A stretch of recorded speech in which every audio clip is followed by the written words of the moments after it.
Initially following the commencement of Order 66, it became the clones' #1 priority to hunt and kill the remaining Jedi, and with the droid army recently receiving a shutdown order, the clones fully dedicated themselves to the eradication of the Jedi. After largely completing their mission, the clone troopers were outfitted with new armor and dubbed stormtroopers. This transition happened much faster in canon than it did in Legends, as the Empire was eager to rebrand its troops. In the canon novel Lords of the Sith, which takes place 4 years after Revenge of the Sith, it was revealed that one of the Imperial royal guards escorting Palpatine and Vader throughout the book was a clone trooper, and that the clones were allowed to move through the ranks of the Empire effectively and even ascend to one of its highest duties, the protection of the Emperor. Despite this though, this was the period the transition was in full swing between the clones to the regular troops. Rumors began to circulate that the cloning template of Jango Fett was weakening, and that the Caminoans were unsuccessful in retrieving Jango Fett's body following his death, indicating each new batch of clone troopers produced would be less effective than the last. Over time, some clone troopers adopted different roles of the Empire, becoming instructors at Imperial academies, as their accelerated growth caused them to age quite rapidly, while others were discharged from the Empire, with the large percentage of them being driven insane by their actions following the war and Order 66. Some clones were able to escape the clutches of the Empire though, such as Clone Captain Rex, and became key players in the rebellion against the Empire. Most of the clones that did so had power discovered the organic chips planted in their heads, and were able to remove them before they were forced to enact Order 66 and kill the Jedi. One clone trooper in canon named Kix attempted to expose the conspiracy of the organic chips. Kix was eventually captured and frozen by the Separatists, but after the ship he was on was attacked by the Republic, it jumped to hyperspace to a random location to ensure the Republic did not discover Kix and the information he held. 50 years later, Kix was found by Sidon Athano, who we actually saw in The Force Awakens, and chose to join his crew. In Legends, as stated earlier, the transition was much slower, as the clones were prevalent throughout the Empire for the first several years.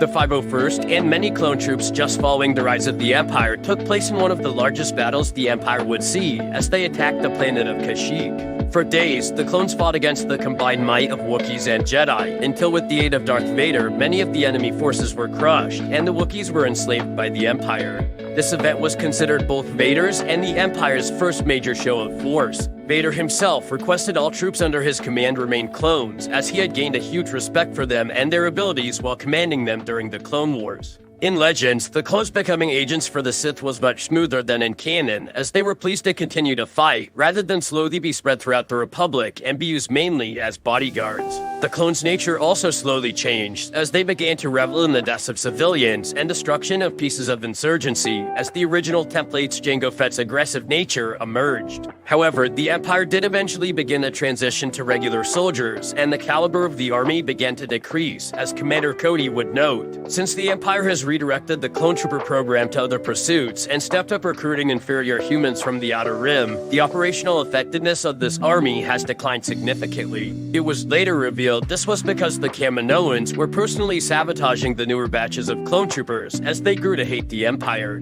The main reason for this being the Empire chose to launch an occupation of Camino, and the Caminoans felt betrayed. Because of this, rebellion sparked, and the Caminoan cloners began producing troops solely loyal to them and their goals. These clones were specifically trained to kill stormtroopers under the Empire and sported Phase 1 armor. Eventually, after nearly a decade, the Empire discovered the rebellion of the cloners and sent their finest, the 501st, to handle the problem. Boba Fett was put in charge of the Force, and together they slaughtered the Caminoan clone army. Because of this event, Palpatine opted to commission several other clone facilities across the stars, as he saw the dangers of acquiring all his troops from one location. He also ordered the clones be made using several different templates, and the Fett clones grew even rarer. Again though, Vader requested his troops solely remain Fett clones. The original clones grew to hate the new recruits, as they considered them overall inferior, and suggested they may spell the end for the Empire. This would ultimately be proven correct, as the rebellion became a very viable threat, and after Luke Skywalker destroyed the first Death Star, a large number of the Jango Fett clones perished, including the majority of the 501st Legion. During this period, Camino officially ceased the production of Fett clones. After the destruction of the second Death Star and deaths of both Vader and Palpatine following several years, Grand Admiral Thrawn seized control of the 501st, considered widely to be one of, if not the only Imperial force with remaining Fett clones.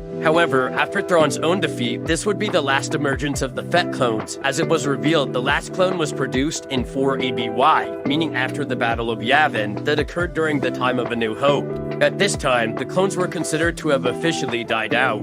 So that is what happened to the clones after Order 66, and the full timeline from both canon and legends from the establishment of the Empire to their final extinction. So how do you feel about how the clones went from both canon and legends, and which version do you prefer? Also, who is your favorite clone trooper? If you enjoyed the video, please leave a like as it helps the channel out a great deal, and I really